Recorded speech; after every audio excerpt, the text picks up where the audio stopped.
रात के करीब 11 बजे थे। पूरा घर गहरी नींद में डूबा हुआ था। तभी अचानक भाभी के कमरे से एक ऐसी तेज चीख सुनाई दी कि मेरी नींद पल भर में उड़ गई।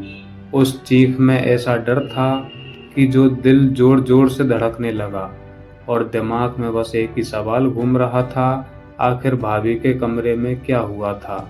मैं तुरंत बिस्तर से उठकर कमरे की ओर भागा।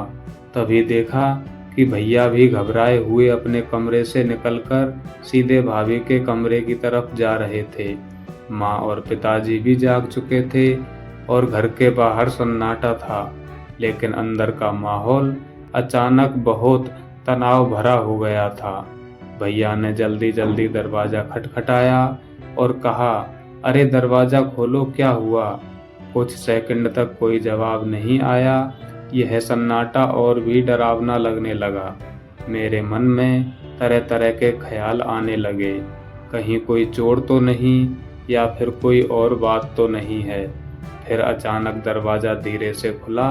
भाभी सामने खड़ी थी, लेकिन उनके चेहरे पर डर साफ दिख रहा था।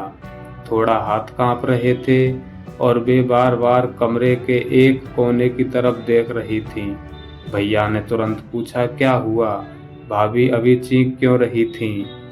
भाभी ने धीमी आवाज में कहा, मुझे लगा कमरे में कोई है, अलमारी के पास कुछ हिलता हुआ दिख रहा है, इसलिए डर गई।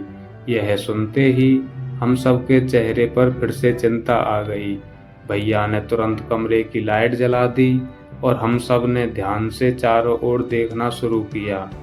कमरे में सब कुछ सामान्य लग रहा था, लेकिन तभी अलमारी के पीछे हल्की सी आवाज आई। हम सब एक पल के लिए ठिठक गए। भैया धीरे धीरे अलमारी के पास गए।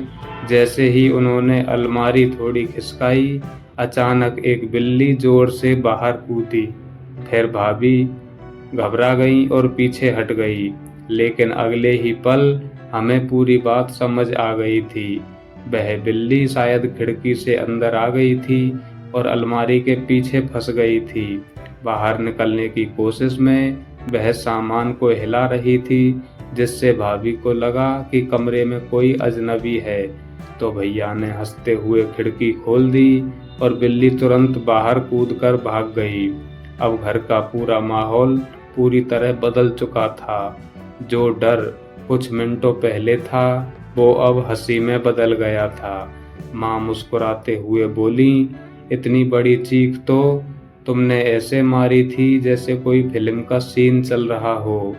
भाभी भी अब हंस रही थी। उन्होंने मजाक में कहा, अगर रात में कोई आवाज आएगी तो पहले टॉर्च से देखूंगी और उसके बाद में चीखूंगी। उस रात की वह छोटी सी घटना आज भी हमारे घर में एक मजेदार किस्सा बन चुकी है। जब भी ये बात याद आती है तो सभी की हंसी छूट जाती है, क्योंकि कभी कभी जो हम सबको डरावना लगता है, असल में वह एक छोटी सी गलतफहमी होती है।